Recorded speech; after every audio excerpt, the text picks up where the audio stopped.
welcome to Artpop Talk. I'm Gianna. I told you it was going to happen one day. My name's not Gianna, it's Bianca. Oh I knew God. it was going to happen eventually. I'm dead. Did you actually do it wrong? I started to say your name, yeah. Oh boy. It has been a long weekend. Yeah, it does feel like this week has gone by pretty slowly, I guess. Yeah, just like a lot happened with like the holiday, and then it was your birthday. It was my birthday. Spent a lot of time with the fam, which was great. Yeah. You did a lot of baking. I did do a lot of baking. For my birthday, I made this apricot and frangipane tart from Samin Nazrat. I love her. She did Salt, Fat, Acid, Heat. I think I've talked about her a little bit on this before, but I really love her cookbook. She has a blog. So yeah, I made that and I think it was pretty good. Yeah, it was really good. That and then the key lime pie you made, both excellent dishes, but just really like tart, both of them. Yeah, I just felt like, first of all, I loved the month of July is my favorite month. I'm one of those people who really does enjoy kind of celebrating my birthday, but I'm one of those people that really enjoys celebrating me. I mean, okay, but the thing is, some people don't like, some people Yes. just want their own time Yep. on their birthday, but I like kind of having a party and being around other people. So Totally. this year it was, it was good just to hang out, but my birthday is also obviously the same week as the 4th of July.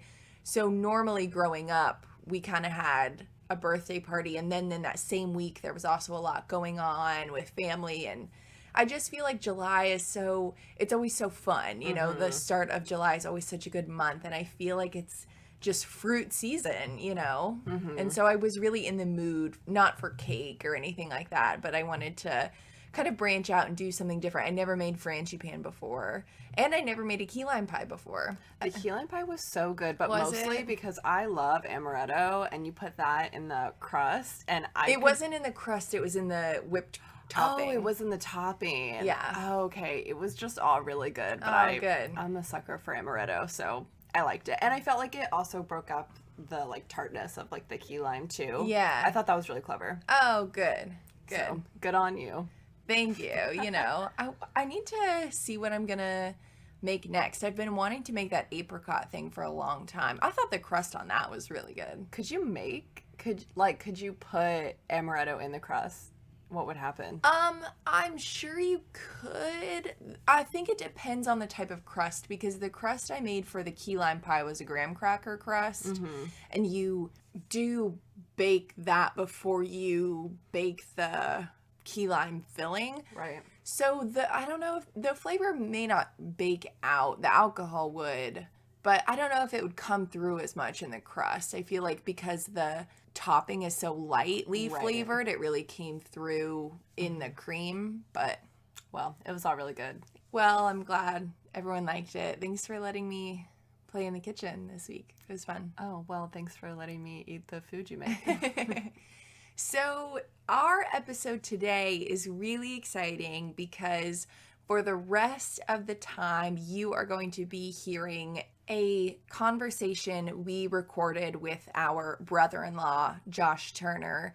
We talked about him a little bit in our last episode, especially because of the marimba piece that he's created to raise funds for Black Vision Collective in Minnesota.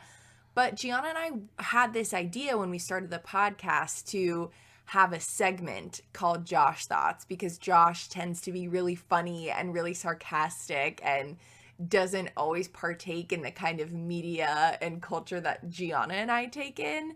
So originally when we had started the recording with Josh, we thought it was going to be maybe a 20-minute kind of segment, getting his feedback on some of this stuff, but it just became this really fun and interesting conversation, so it turned into a whole episode in itself. Yeah, it did, and for the better. It's so great. Our topics for today are very much get to know you. You'll get to understand Josh's professional background and then also talk about our family a little bit as well. So we're just really excited. Josh is freaking hilarious. Yeah. And yeah, it's just so good. I'm so excited for you guys to like meet him and just get in on this premium content. Of course. So for the future, we do want to have Josh kind of come on and do a Josh Thoughts type segment where we have like 20-minute conversations or whatever. But this episode is just full of Josh content. You'll hear all of his thoughts. Before you start listening to the rest of the episode, I did want to mention towards the end, we start talking about the artist Lingua Ignota. And before you listen, please make sure that you're in the space to do so. We are going to be talking about relationship abuse, physical and mental abuse, and eating disorders a little bit. So please be careful whenever you start listening to that. Yeah, absolutely. And I guess I'm so excited for you all to listen to the new tune that Josh made for us. Yes, I was just going to say we need to maybe talk about the intro music for Josh's segment. God. So we talk about it a little bit in the segment, but when we approached Josh about making us music for Artpop Talk, we gave him little to no information about what this podcast was going to be about and like what we were even doing. And he was just like, okay, great, I'm on it. And so he leaves the room for like a minute and then comes back with a spoon. He sits down in this chair and he starts playing the spoon and like banging it on his knee and his hand and starts just like doing this little ditty.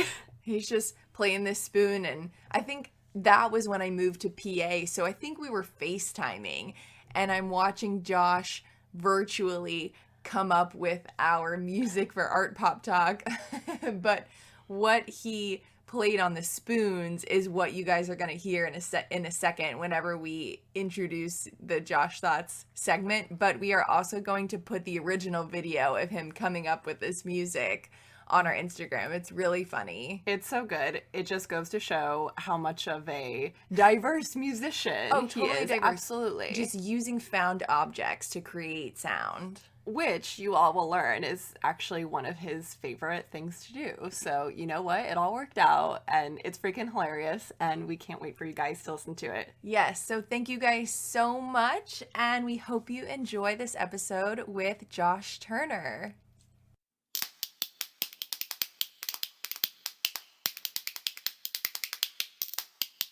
Artpop Talk, Artpop Talk, Artpop Talk, Artpop Talk.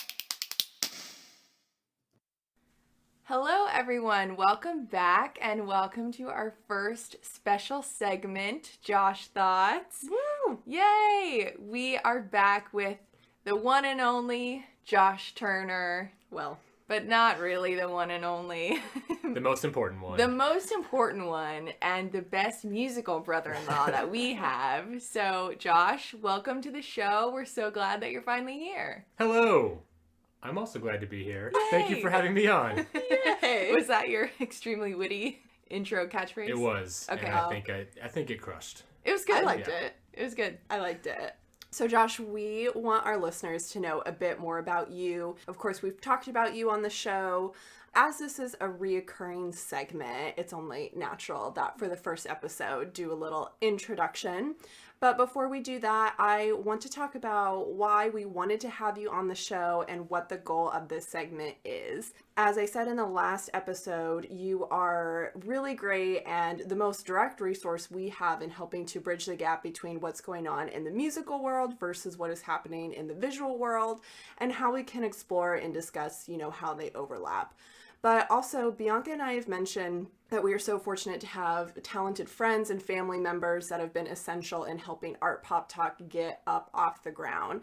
And since you were there from the beginning when we approached you with almost absolutely no context and was just like, hi there, so I'm going to need you to make some catchy tunes for this podcast, and it's called Artpop Talk, and that's really all the information we have right now. So But you really pulled it off. We gave you like almost no information and came back with gold, like premium sound. For sure. I think it just really goes to show how well Josh knows our personality. He really tried to encapsulate what he thought we were trying to accomplish in the song. I love it. I think it worked out really well. No, Well, I thank think you. it's so great. So what can you as a listener expect from this segment? Josh Thoughts is an opportunity for us to ask our brother-in-law what his personal and sometimes professional opinion is on both relevant and obscure pop culture and art news. As Josh is someone who always has some piping hot tea on celebrity The gossip. hottest. The hottest. Literally the hottest tea. Of course, is really big into reality TV. Yeah. Of course. Yeah. And in his free time when he's not teaching 12-year-olds how to play the flute or watching Jameson watching Spider-Man for the millionth time, he loves to master the latest TikTok dance. What's your I'm favorite well-known. TikTok trend? It would have to be the you know which one I'm talking about, where like there's the video and they're you know what I'm talking about, right? The video. Yeah, The yeah, video yeah, one. that Yeah, one. video with Yes, the video. Yeah, of it's a good one. course. It's Yeah. so good. Oh yeah, those Yeah. lines. Oh my god. So, Josh, do you want to talk a little bit more about yourself and introduce yourself to everyone? So besides being married to your wonderful sister Of course. and Yes. the dad to your wonderful nephew, He's so Aw. cute. who we just had like run screaming out of here, super mad a little bit ago. That's all right. Most of my life pretty much revolves around music. I went to UCO, University of Central Oklahoma, for undergrad in music education, and then a master's degree in percussion performance from OU. And then now I'm a band teacher, and I teach 6th through 12th grade, mostly work with percussionists. Like Gianna mentioned, I teach young girls how to play the flute, which I love doing. It's actually a lot of fun. You could be inspiring the next Lizzo. I could Truly. be I didn't even think about inspiring that. a person that is definitely that person. Oh my god. Wait, hold on. Josh, you hold Do you so know- much power. Hold on. Is this like, really? You don't know I, Lizzo? I hear the name and I think, oh no, I should know that. You Guys, should. I'm sorry. You would actually really, really like her. Yeah, because she she's plays very the flute. All right. well, and she's very similar to like why we love Lady Gaga so much in having this background and affinity for classical music and other forms of music and being musically trained instrumentally. She's fantastic. You would really like her, Ooh. and she's just a queen. I've never heard bad things about her. That's so good. I always seem Yeah. like people If always, you do, don't listen or don't be Yeah, friends with yeah. that person. Yeah. So it seems like whenever I figure out who that is, I'll be like, cool. I like you. Cool, cool, cool, cool, cool, cool. Yeah. I'll probably say that. I write music as much as I can. I perform music as much as I can, and then along with that, I'm in a death metal band called Yeah. Discordia that you guys have given me some nice shout outs for. Thank you. Yeah. Discordia. And, Discordia Stan. I do bass and vocals in that. And I also play flute very badly in Discordia. You do play flute for Discordia? Yeah. There'll be a few segments. I guess I've only done it a couple times, but we try and work in, like if there's a sort of mellower, clean section of our songs, I might throw some flute in.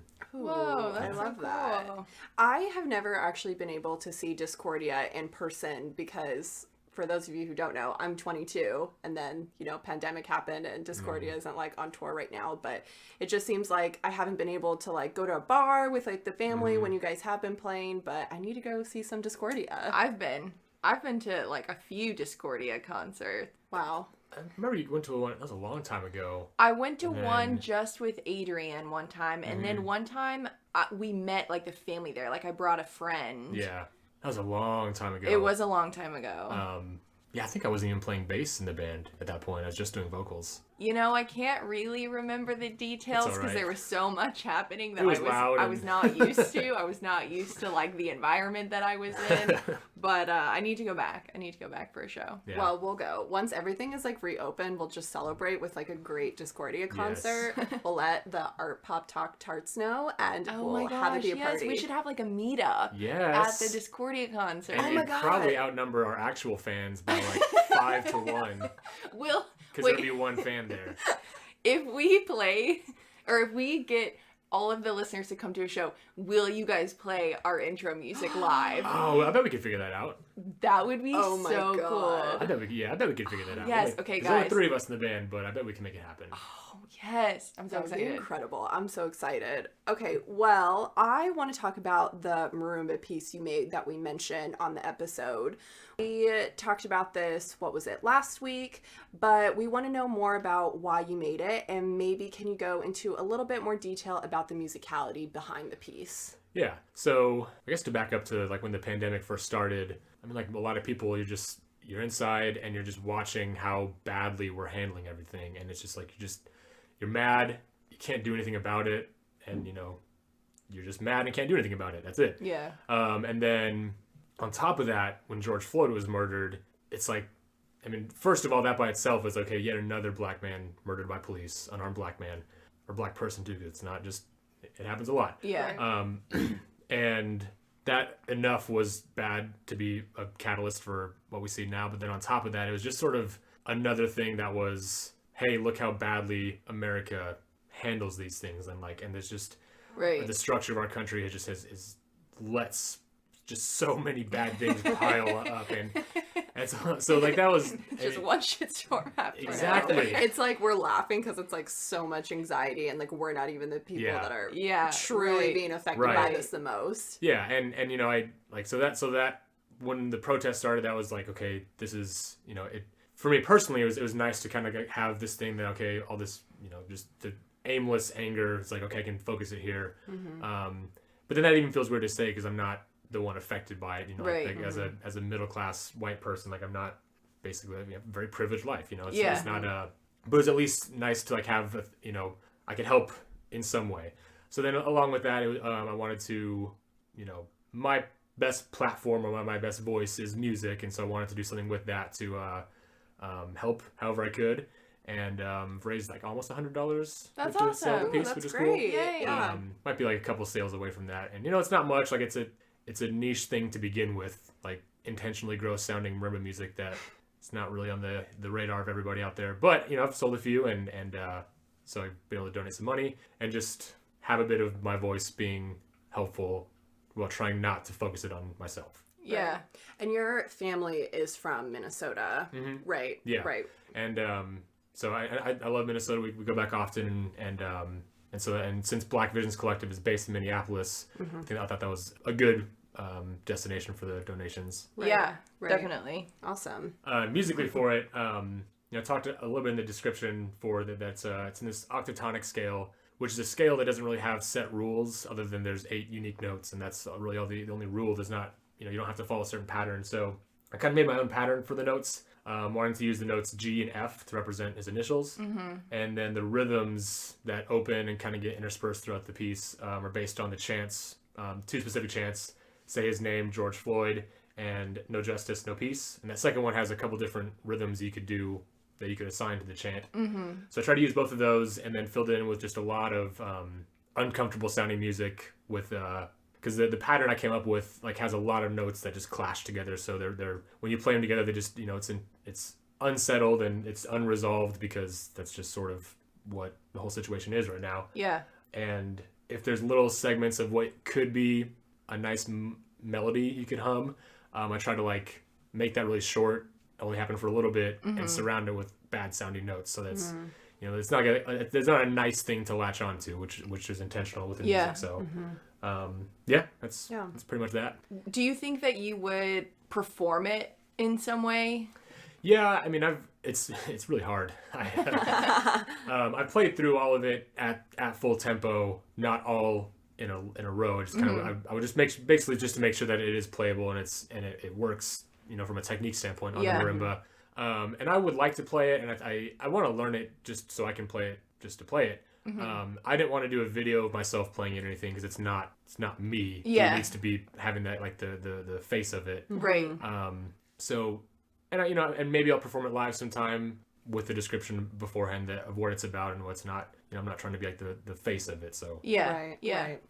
I think just from, obviously a person who has like appreciation for all kind of art forms, I really appreciate the deeper conceptual ideologies that went behind just the process of like creating this piece. Yeah. And I think obviously people know that music is a conceptual and thought-provoking thing, but the process, like using G and F notes, like very Flexus of you, I must say. So you've also been going to a lot of protests around the Oklahoma City area. Do you want to talk about how those have been going? Yeah, they've been great. The first one I went to was a really big one on the 99th anniversary of The Tulsa Race Massacre, which you guys did an awesome episode on. Oh, thanks. Yeah, and that one was huge and it was awesome. And I've been to a whole bunch after that, and they've been dwindling in size a bit, which is a bit of a bummer. So keep getting out to everybody. But they've been great. I mean, it's I think sort of the episode you guys did really focused on the "I'm a man" signs. Yeah. And I was thinking about that in the ones I've been to since, and I think the equivalent I've been seeing is the "I can't breathe" signs and statements and shirts and even on the masks that people are wearing, which I think is like a kind of a similarly bold statement.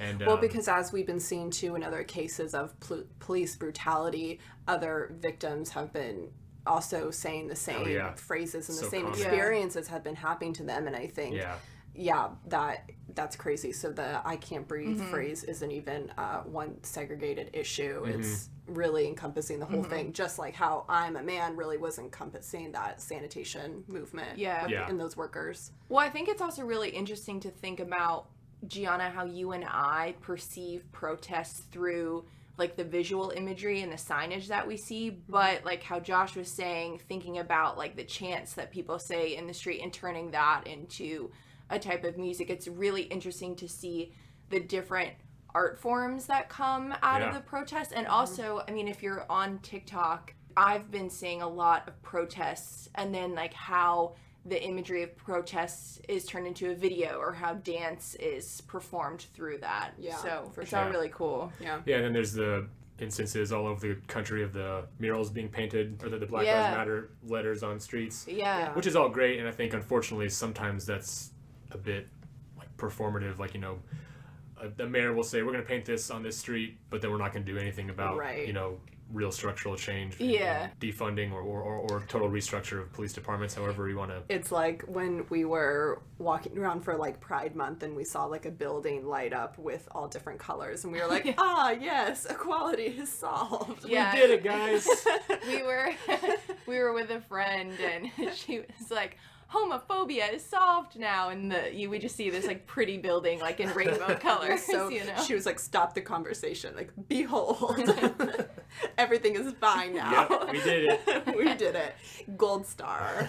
So okay, I think I would like to talk about some more music. I'm actually kind of impressed how easily like stuff that we have talked about in past episodes is like transferring so well. Oh. So I think Josh is also a really big fan of someone we admire so much. And this woman just came out with a... Sorry. Did that record? Did you get that? I mean, it's in there now. It's in there now. So... Oh, sorry, go ahead. I guess if Josh doesn't want to talk about it, it's fine, but we're talking about if he wanted to talk about Miss Stephanie Germanotta, Miss Lady Gaga, I'd be here for it. All right. Who is that?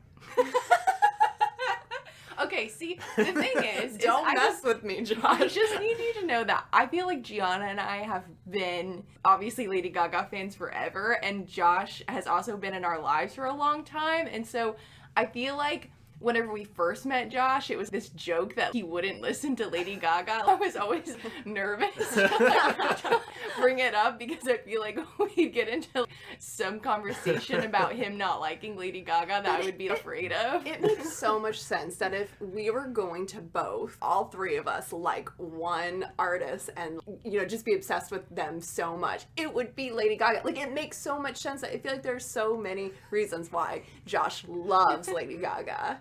I mean, let's hope so. Let's hope so. So, you know, as you know, you listened to our Chromatica episode, maybe because we forced you to, but we want to know your thoughts on the album. All right. It is definitely... I'm so nervous. I know, I have like a really big pit in my stomach. Like, oh my God. It's going to be fine. It's going to be fine. I want to know. First and foremost, it is 100% an album of songs. Yes. Next topic. Oh my God. No, I'm kidding. No, I really did. I liked the your episode, like delving into all the lyrical, visual stuff that ties into the music, because those are things that. And by the way, audience, if you haven't picked up on this, not a big Lady Gaga fan. If you really really catch the subtle tones of sarcasm. We were kind of being very subtle there, so just to put it out there. But because I once have caught those things on my own, just listening through the album. So it was good to hear how it ties into previous albums and how that stuff is developed and sort of cemented, or at least kind of, you know, what's the right word, like sort of fully realized in this album. Yeah. Some of those themes and ideas. I thought that was all really cool, and I could pick that out a lot better after I heard your episode and listened to more of the album. Yeah. And I will say, from a purely musical standpoint, it's... I'm like cringing. I'm like, I'm like, Sorry. that pause, like my heart, like, No. It's called Chromatica, and there's no like musical chromaticism. That's kind of a bummer. I don't know what that is. Do you want to tell us what that is? Yeah, so in like, I was gonna pretend to be like, yes, interesting. yes, hot take, okay. Hot take. And So, that's the tea. I've been hot tea. So in music, chromaticism is the use, basically it's the use of half steps, because Okay. anything, you know, like any, sorry. Sorry.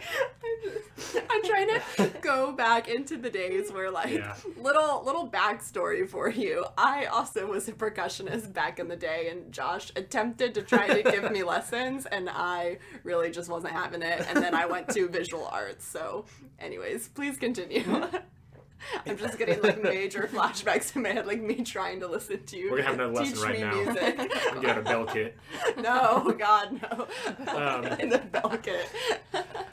So, basically all of our music that we're used to is based on a major or a minor scale and a pretty common movements within the scale. It's just kind of our Western music system, and we're used to that. And those scales are just basically a combination of whole steps and half steps. Okay. And when you have chromaticism in music and you sort of step outside that pattern, it's like you can be in this certain scale, but start using the notes that quote unquote aren't in the scale or, you know, don't belong there. You can use that just a little bit at a time and have some really cool effects with it. And you do hear it in pop music fairly often where, you know, there's like, you're in an established key and all of a sudden they hit this big chord that doesn't technically belong in that key. They're using chromaticism. Okay. More or less is a broad way of putting it. Like, you know, using notes outside the scale and notes between the notes that you're supposed to use. And it can be really effective and really cool. And I didn't hear a whole lot of that on the album, which I was like... It's interesting. Yeah. Even in, like, the transitions, when they would play the... orchestral stuff. Yeah, pretty string music, and then it would go into the drop the beat kind of vibe. That would be considered like a half No, step. not so much because... Well, and I didn't do a deep harmonic analysis of anything, but I did. I kind of went through Chromatica 2 last night and like plucked out the notes and sort of like got the chords they were using and then how it transitioned right into 911, and it was weird that Chromatica 2 is in D minor and then 911 goes right into C minor, which I guess you could say is chromaticism. It's more of a direct modulation, but yes. yes, of course. Direct modulation. Sip Yeah. my brandy. But I mean, I like the music, especially those two songs. Back to back, I did like that. Chromatica 2 and 911. Yeah. Oh, Yeah. yes. That is really interesting to know, though. I was thinking about that when we did our part 1 episode of Chromatica, that we really didn't talk about the word like Chromatica so much and where that word derived from. For me, I guess I had been thinking about chrome as like a visual symbol, like something that's very metallic and heavy and holds a lot of weight, I guess. So I was thinking, obviously not about chromaticism at all. I didn't even know that was a thing, but I was thinking more about the aesthetics of the album and how she's kind of like drenched in metal this whole time. Yeah. And in the music videos, you're seeing knives falling through the air and like that very, I don't know, heavy metal and kind of luminescence of the album. Yeah. That is really interesting, though, as you know, a musical term, and as Gaga is, of course, a musician, you can't help but wonder her thinking of those connections, too. And you know what? I also haven't really heard her talk about why this place is called Chromatica, other than it just is. Yeah, that's really interesting. Yeah. Wow. Okay. Yeah. The more you know. I know. I can't believe someone who says that they're not a little monster just taught me something about the Lady Gaga album. I honestly love it. Okay, so we know that it's okay that you are not the biggest Lady Gaga fan in the world. We still love you. It's fine. We forgive you. But we appreciate your observations in the album like a lot, though, because that was really interesting. So you said your favorite songs were what, possibly Chromatica 2, 911? Yeah, I liked Chromatica 3 a lot also. And actually, I guess you could say there's chromaticism there because the strings are doing like that slow gliss up and down. And I guess you could say it's chromaticism. I thought those were the most... Yes. Backtrack.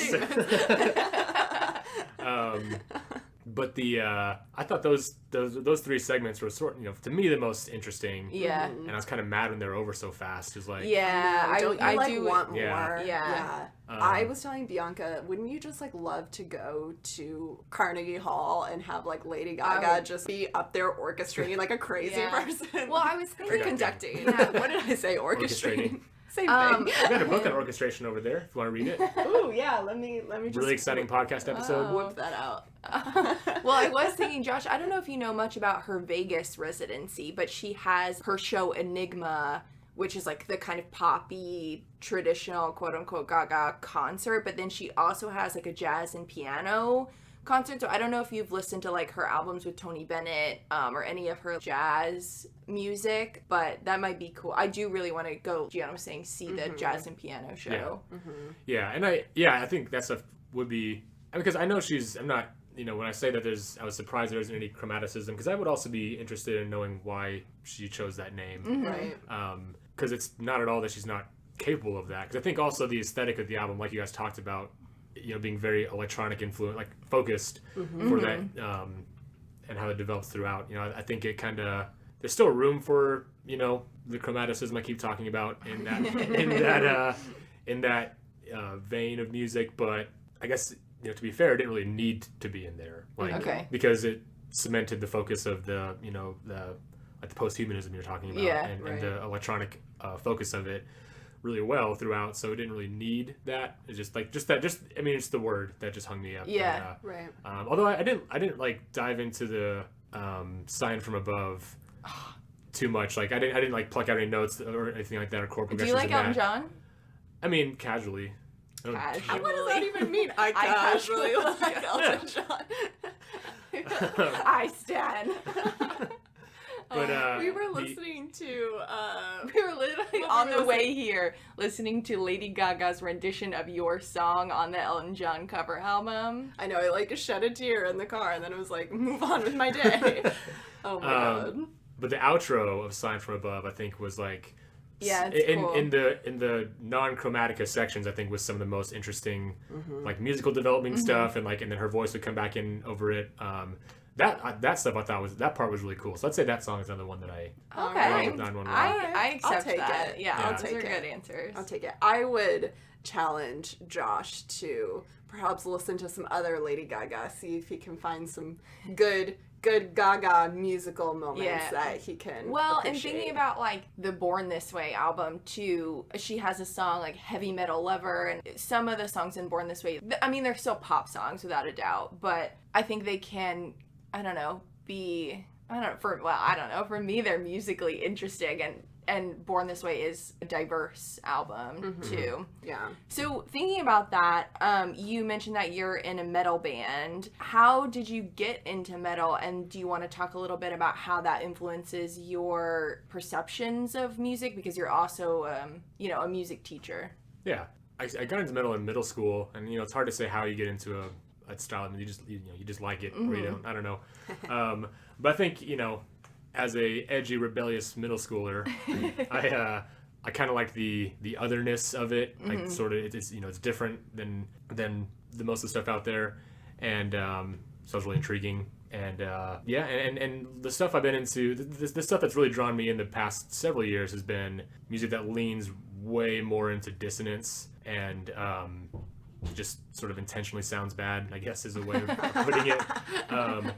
And Sounds fun. Yeah, and I feel like I got more into that, and I developed appreciation for that the more I studied music in school.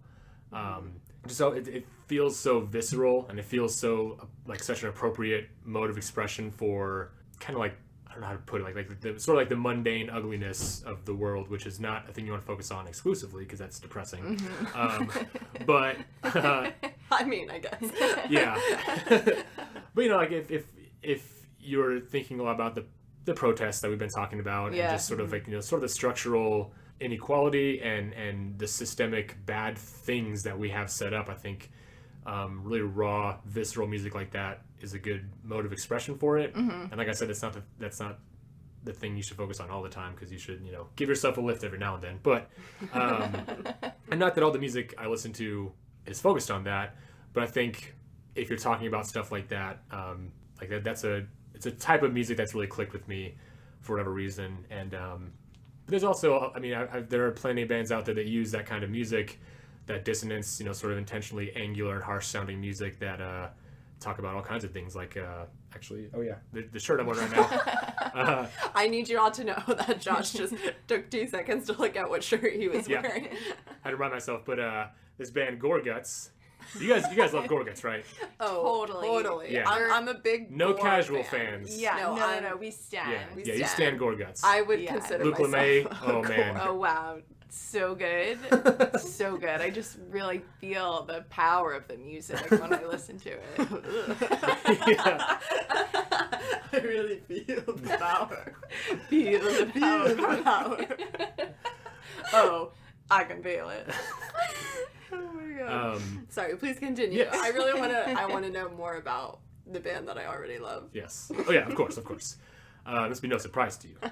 I mean, they're sort of not the founders of, but sort of the godfathers of dissonant death metal. Okay. Duh. We know that. But their albums are, like this shirt I'm wearing is an album that's about Tibet. Okay.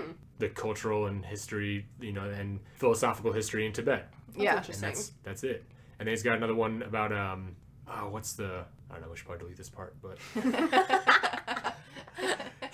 they'll explore a lot of like deep philosophical content, and not talk about ugly stuff at all. And it kind of sounds almost pretty in a way, even though it's very harsh music. Yeah. Do you think that's where death metal like gets its stigma, is that people don't understand how conceptual or like thought-provoking it can be? Oh yeah. I mean, and that's just I don't know how much they're related and what spurred one another on, but like the Satanic Panic in like the 80s and 90s, where everyone was just so scared that Kiss was this satanic band that's going to convert everybody and sacrifice And people. now, like, I wouldn't even they're the like, most boring consider... dad rock ever. Right. I would like Dad consider Kiss like, I wouldn't even consider them like a death metal band. Oh, Were they, no, were they're they not- even considered like They're a rock band. Okay. But their imagery, Yeah. it was just and that's right when metal music in the late 80s was starting to get a lot more intentionally harsh sounding and all that. So it's just sort of spurred all that on. And to be fair, in the early days, there was a lot of just violence for violence sake in the content of the lyrics and the art. Okay. And we should have a whole podcast episode on metal Yeah, art someday. Yeah. Art and violence is actually something that I've been wanting to, I think we both have been wanting to talk about for a while, especially in relationship to the body as well. Like, there's just it's a whole thing. Yeah, that would be cool. Yeah. Mm-hmm. But since then, it's been this anything goes. Like, well, I like when you I guess asked a long time ago about how metal influences my view of other genres and just like music in general. I think it's sort of give me a mindset of anything goes. Like, and I talked about like there's structure to music and that's great and it's good to work in, but then at the same time it's like, well, I got this chord. What should the next chord be? According to these rules, it should be these 3 or 4 options, but pick whatever chord you want. Doesn't matter.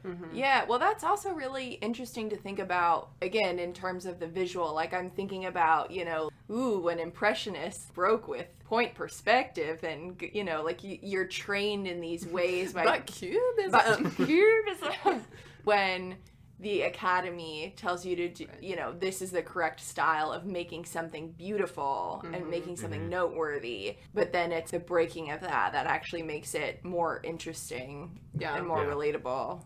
So the idea of that in music or art, any option is valid. I mean, that was a huge thing with sort of the deconstruction of music in the early 1900s, where you had the music sort of not peaked because that doesn't make sense, but the scope of it sort of peaked with these romantic era composers and these gigantic orchestras and like as big and bombastic. There it is. That was awesome.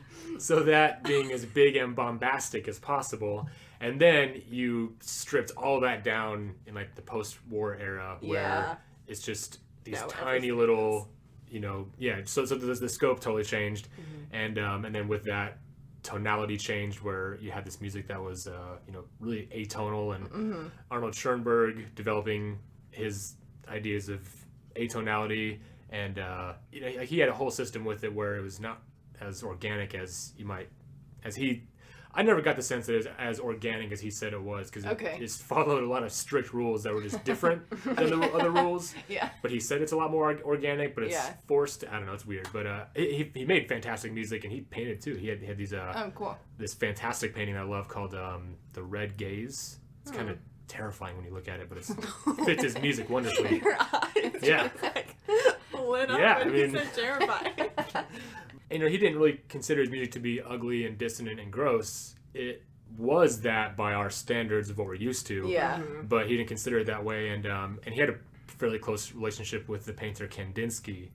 And I know his style and can identify his paintings. I don't know a whole lot about him. But I know that he admired Schoenberg a lot for his music and Schoenberg's paintings.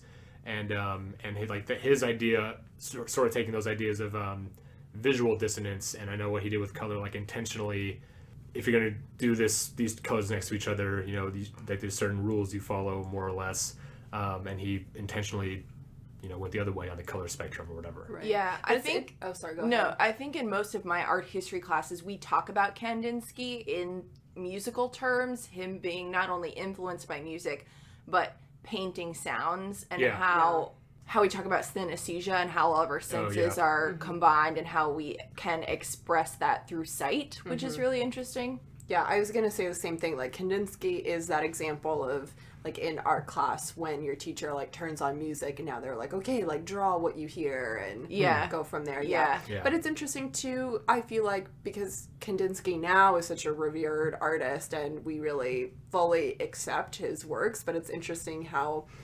audibly we wouldn't really, and we haven't necessarily fully accepted music that breaks all those rules that you're talking about.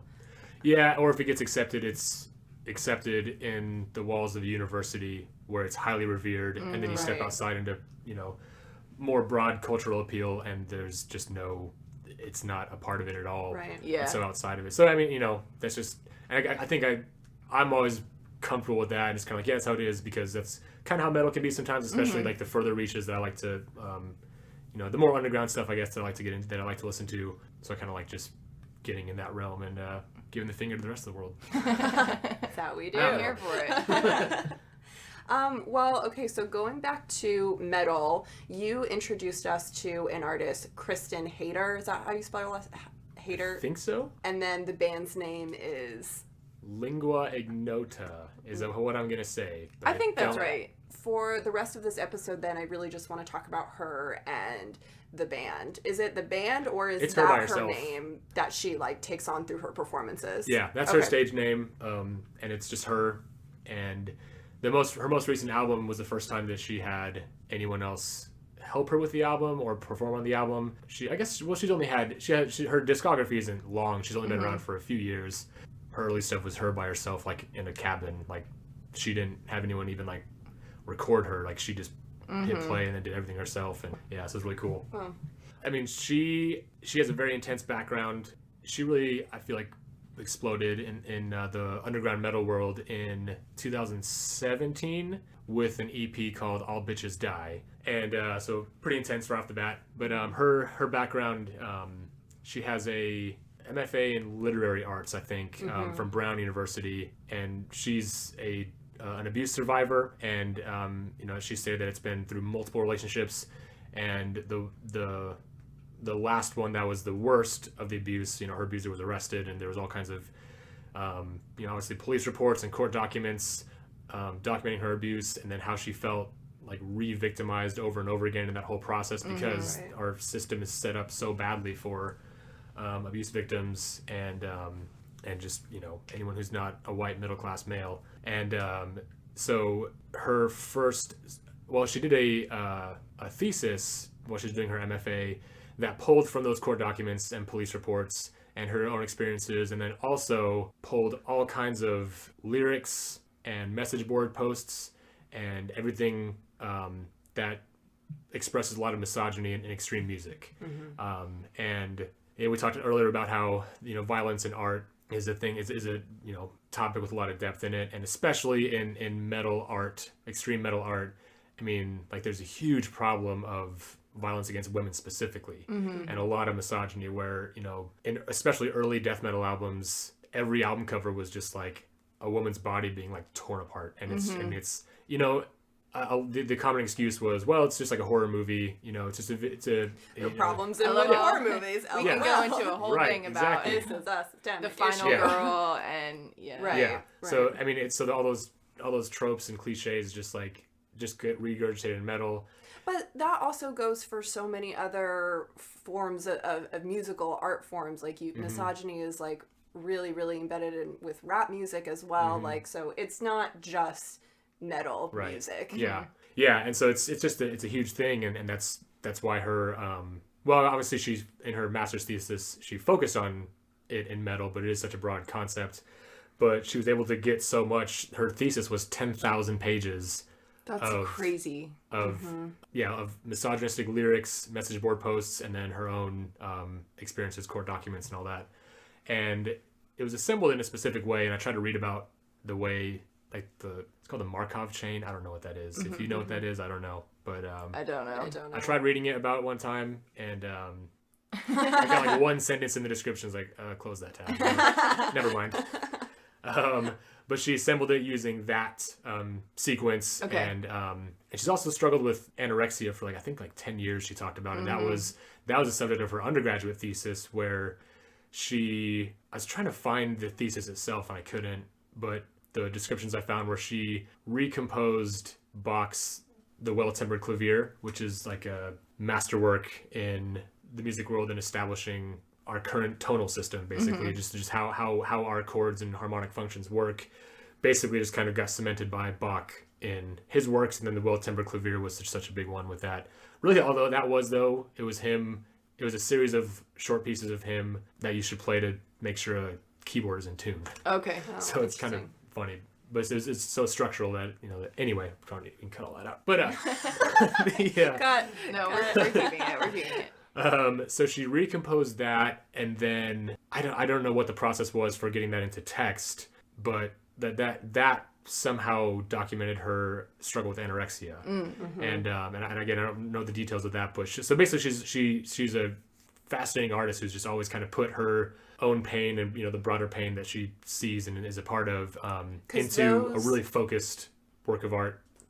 Sorry, didn't mean to interrupt. Because those 10,000 pages that she compiled that equaled like 100 pounds in weight, which was equivalent to her weight when she was struggling with anorexia, right? Yeah, and actually I don't know, because that is the thing. Like she chose that amount of paper because it equaled her weight, but I don't know if that was actually her anorexia weight, because I tried to, because I assumed that, but but then I also saw that she's just a small person in general, so that might be her healthy weight. I don't know. Yeah. So I don't know for sure if that was the anorexia weight, but she's a small person. But so then her first musical venture, well, I guess she grew up with classical training and taking voice lessons. She's a phenomenal singer. Yeah, her voice was incredible. Yeah. I know. I mean, holy cow.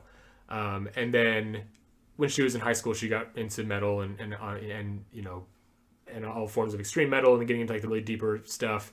And then I guess her most notable abuser, like the last one that she really referenced quite a bit, that was his world too. Like he was into the metal, extreme metal world, and she always in her abuse felt like that was his world that she was kind of allowed to be in, but she's not. It's not really hers. And I'm kind of like putting my own.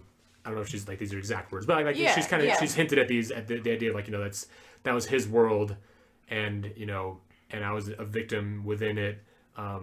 Not only it's like she's trying to she likes the music, but it's constantly like violent against her. Yeah. Physically through him, and then just emotionally and through just the music itself. So her big project with her thesis was obviously like taking that back and like spitting it back out, and then specifically using that to do all the lyrics in her first EP, which was "Let the Evil of His Own Lips Cover Him," I think was the name of that first EP. Yeah. And so all the lyrics in that were pulled from her thesis. Wow. And her court documents and police reports and all that.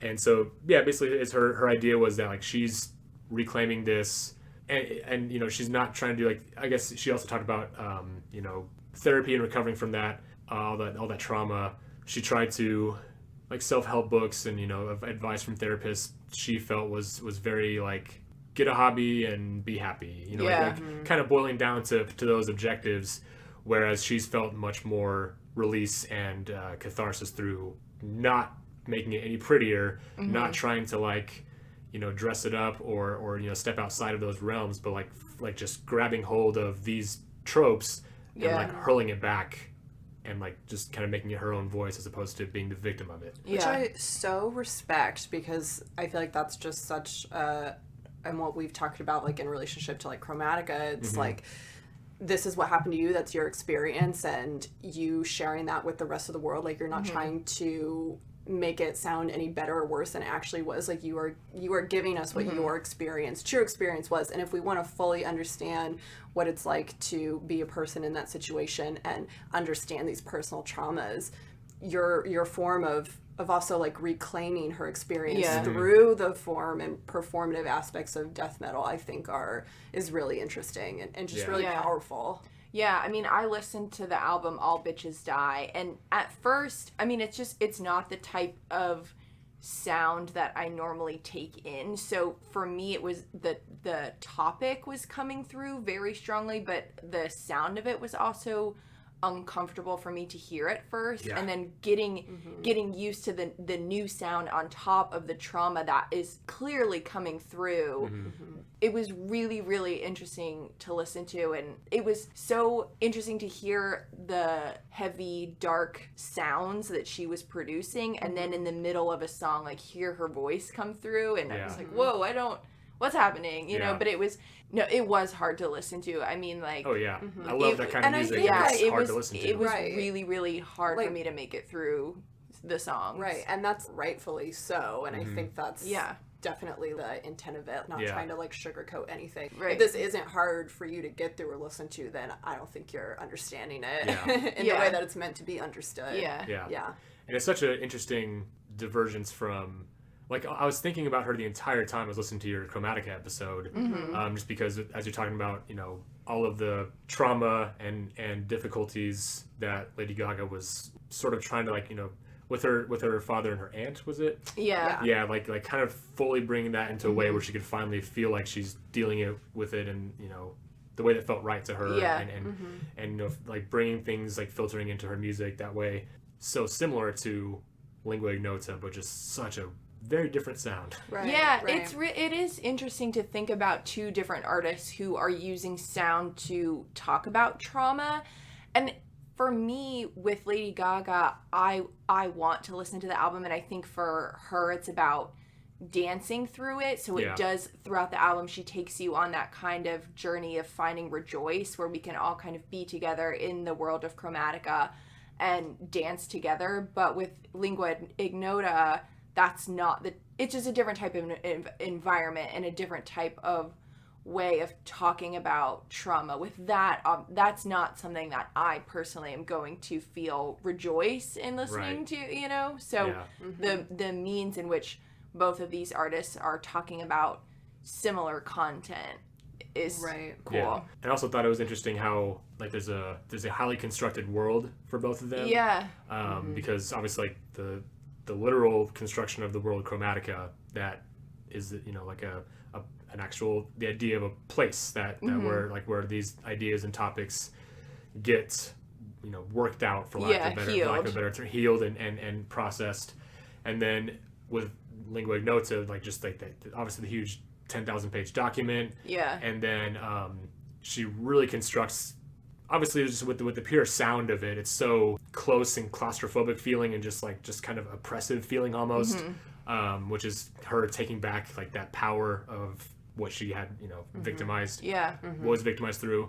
But then also, like, she was brought up Catholic, and she said, you know, she's not much of a practicer anymore, but the liturgical musical traditions are huge in her music, and you hear it all over the place. And so it's kind of like this, you know, another reconstructed realm of, you know, that sound and that tradition and that framework, where she's more or less healing through these things. So these different worlds, but kind of like the same, like, top to bottom construction of it. Yeah, well, that's really cool. I think it's so great that these two female artists, are existing and expressing themselves in the worlds that they feel like can best serve them and serve their artistic practice. And in relationship to things like misogyny, rape culture, trauma, pop culture is not excused from that equation at the same time. So I think it's extremely important that Gaga is talking about these things under the context of pop culture, because I feel like we think that, oh, pop culture music is so great, and, like, we just excuse that from the conversation when it absolutely needs to be a part of the equation. But it's really wonderful to see these artists take back music that has also been part of their trauma at the same time. Yeah, and on that note of, like, just, like, taking things back and, like, putting it plain and simple, Lingua Ignota uses a lot of, she references Eileen Wuornos. Did you guys read about that at all? I don't know if I saw that in her music, and like, has some actual quotes, like, clips of her. She gets branded as a serial killer. But she was a sex worker who found herself in a situation where she had to kill a man who was going to kill her several times, and that happened a few times, so she was called a serial killer, but that's not really the whole story. Right.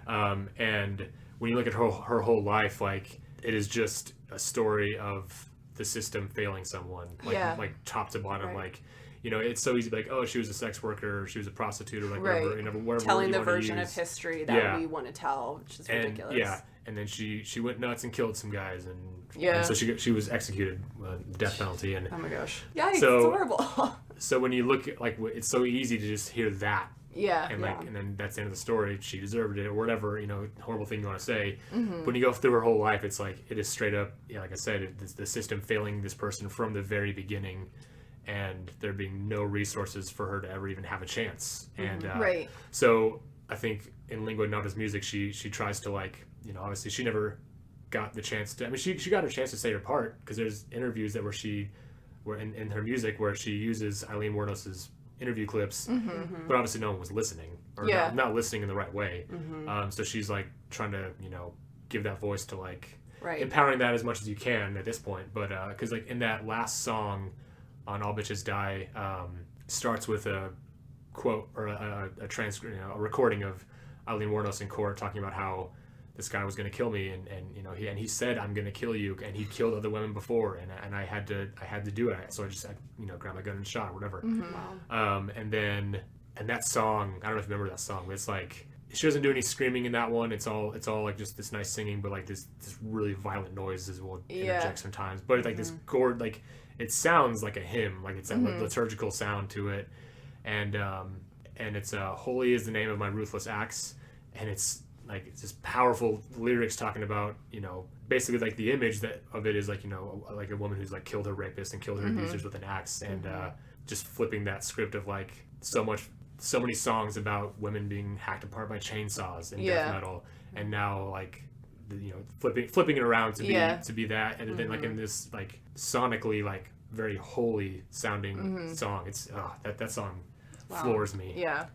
The last thing that I wanted to talk about in relationship to both female artists is their way of performing, but also their essentially performative name, because we have Lady Gaga and we have Lingua Ignota, both names that they take on through their artistry. So I've seen, like, when Lady Gaga went and she did like her dive bar tour, perhaps like still large groups of people showed up, but I have seen like images of or videos of Lady Gaga, just her love of like dancing and interacting with the crowd in such a personal way, I think is really part of her performance, and looking at some intimate settings in which Lingua Ignota performed. I just kind of wanted to hear like your thoughts on that.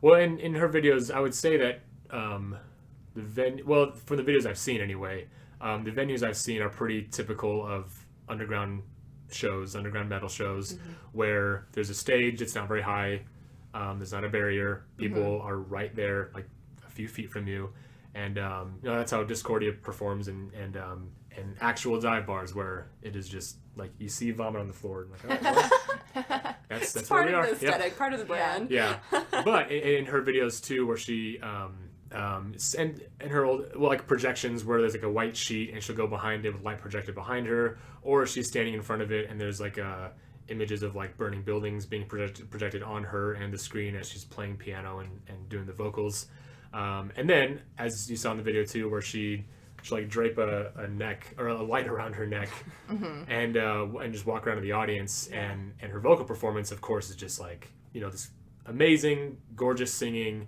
and then like just horrific screaming, and just and it sounds incredible, and she's such a small person, like the crowd, like the immense power coming out of that is just it's so cool, and like you said, kind of being part of, with Lady Gaga being part of the audience, or the audience being a part of it with her, and how both artists' music like is drawing you into this world that they've constructed, like with her just going out in the audience, it's like you're a part of this, like, this is you're gonna get this head on, and face it, and just it's always weird when there's music like that that's so powerful, and then like a song ends and you hear people go woo and clap. It's like that doesn't it's weird. It feels weird. And like it's like you just want to kind of extend like that, let the silence just sort of like be there and kind of like let it sink in, but I'm not going to tell people how to react, but so that intimate setting is definitely a factor in it, I think. And it's, as much as I would love the music I like this to be huge, widely accepted,